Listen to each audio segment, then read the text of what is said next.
Hamas यहूदियों पर कहर बनकर टूट पड़ी। इसराइली हमलों के बाद सख्ते में आ गए हमास ने दुनिया भर को हैरानी में मुब्तला कर दिया। खुदकार आतिशी असला, जदीद जासूसी टेक्नोलॉजी और जंगी महारत की कई साल तरबियत के बावजूद इसराइली फौज हमास के गैर मुतवक्का हमले के सामने हैरान कुन तौर पर पसपा हो गई।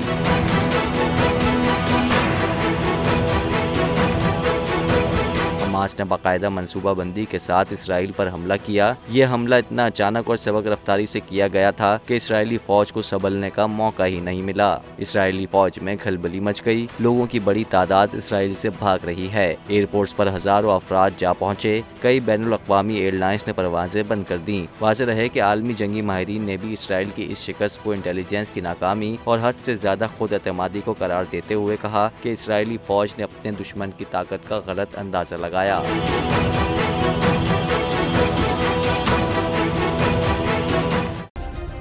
सब्सक्राइब करें और बेल दबाएं ताकि कोई खबर रह न जाए।